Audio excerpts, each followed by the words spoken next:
Assalamualaikum warahmatullahi wabarakatuh. Kami dari FRI 093 akan menjelaskan tentang sistem layanan SPBU di Bojong Soang pada pukul 7 sampai 8 pagi.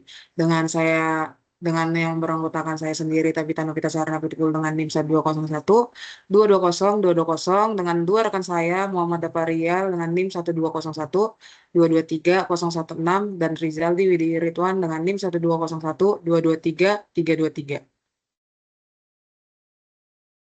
Nah, berikut merupakan daftar isi yang akan dijelaskan pada presentasi kali ini. Buat pembahasan yang pertama, itu RACE, yang dimana RACE adalah singkatan dari Resource Activities dan Activity.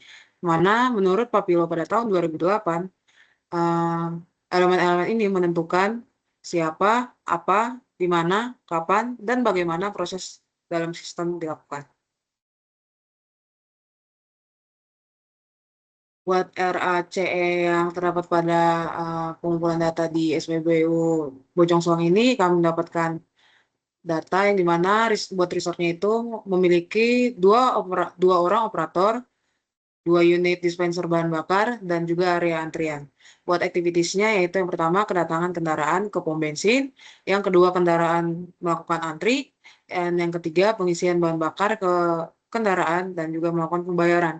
Buat kontrolnya, yang pertama itu jadwal kerja SPBU itu sendiri, yang kedua aturan keamanan yang terdapat pada SPBU, dan yang ketiga sistem antrian kendaraan.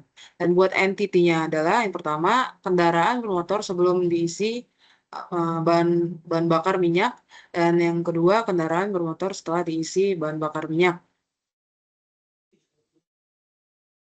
Selanjutnya yaitu berikut merupakan tujuan yang kami dapat, yaitu untuk meminimasi waktu antrian pengisian bahan bakar bensin Pertalite pada sistem stasiun pengisian bahan bakar umum atau SPBU yang berada pada Jalan Bojong Soang.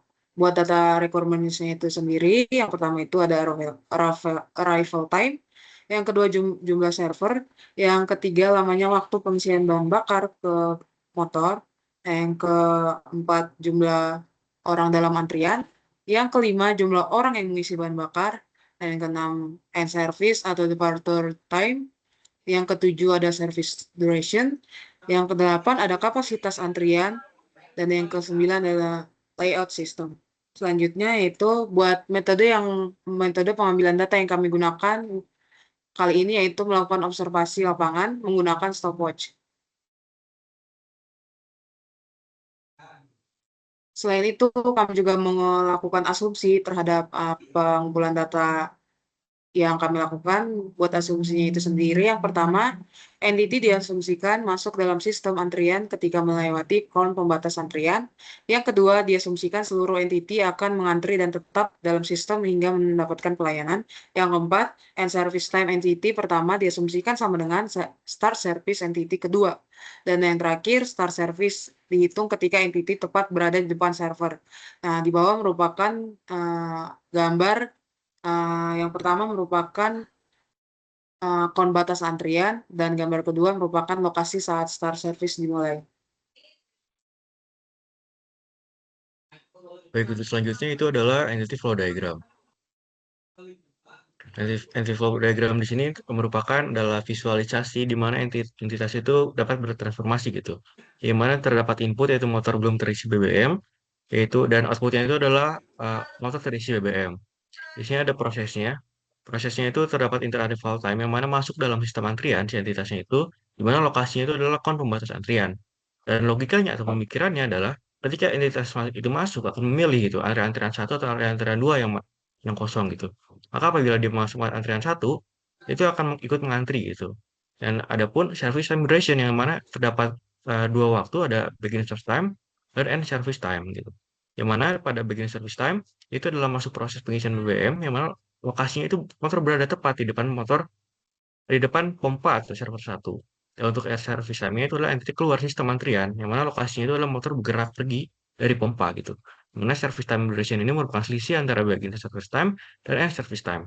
Dimana dari operasi tersebut yang saling berinteraksi, kita akan mendapatkan output yaitu entity, yaitu berupa motor itu terisi BBM ya.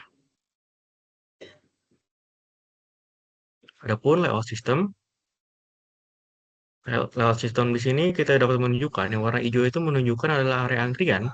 Area antrian di sini merupakan sistem dari antrian ini yang kita hitung merupakan inter-arrival time-nya. Dan lanjut yang tiga garis putih adalah jalur entity yang mana bulat itu merupakan kita terdapat dua server dan kotak itu kita area service-nya. Maka dapatlah data arrival time, data bagian service time, dan data service duration dalam berbentuk mentahan yang telah kita hitung menggunakan stopwatch. Nah, kita di sini menghitung 40 entity yang mana terdapat dua server, maka kita terdapat 80 entity sebenarnya. Nah, di sini dapat inter-arrival time, yang mana inter-arrival time itu merupakan waktu kedatangan antara entity satu dengan entity kedua.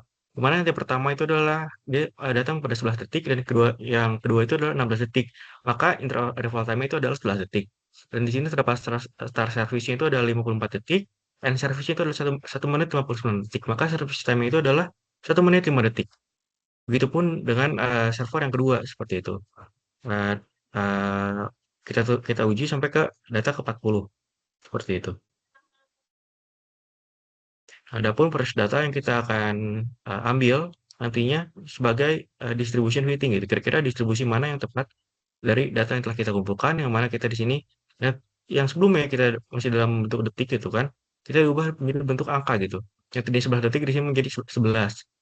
Begitupun dengan saat service yang tadinya 54 detik jadi 54, yang tadinya 1 menit sekian, end service-nya maka jadi 119, yang service time itu menjadi 65. Begitu pula sampai data ke 10 gitu, untuk diambil distribution fitting-nya. Oke, kemudian pada proses distribution fitting, si data ketiga data tadi dicoba untuk dimasukkan ke distribusi yang mana gitu. Di sini kita menggunakan aplikasi StartFit dan didapatkan hasil bahwa ketiga data yang didapat itu berdistribusi secara log normal dengan parameter yang dapat dilihat pada layar. Nah, setelah dilakukan distribution fitting, maka data yang dapat dimasukkan ke dalam model FlexSim. Nah, di sini ada model yang sudah dibuat, dapat dilihat ini sesuai dengan EFD yang didapat sebelumnya, yang mana source prosesor 1 dan 2 itu akan diprogram sesuai dengan distribution yang sudah didapatkan, yaitu log normal. Kemudian untuk pembagian entity yang berasal dari source ke bagian Q1 dan Q2 itu diterapkan logika yang mana Q yang paling pendek, sehingga entity akan memilih sesuai dengan Q-nya. Nah, hasil akhir dari model yang dibuat itu berupa statistik antrian, yang dimana di sini kita mengambil data konten, grafik antrian, dan throughput sistem, yang dimana konten itu menunjukkan berapa sih maksimum antrian yang didapat. Nah, pada hasilnya, setelah dilakukan simulasi selama 1 jam, didapat bahwa pada Q1 antrian 1 dan Q2 atau antrian 2 itu dua-duanya terdapat maksimum 5 entity yang mengantri, yang dimana pada grafik antrian bahwa sistem paling ramai atau Q sama dengan 5 itu ada di waktu menit ke-40 sampai 50, dapat lihat pada grafiknya. Dan pada simulasi selama 1 jam, itu didapatkan bahwa sistem telah melayani sebanyak 150 entitas yang dapat dilihat pada tabel throughput di bawah. Nah, kemudian di sini juga ada dokumentasi. Dapat dilihat berikut merupakan dokumentasi dari FRI 093 saat melakukan pengambilan data. Mungkin sekian yang dapat disampaikan oleh FRI 93. Mohon maaf bila ada kesalahan ataupun kekurangan. Wassalamualaikum warahmatullahi wabarakatuh.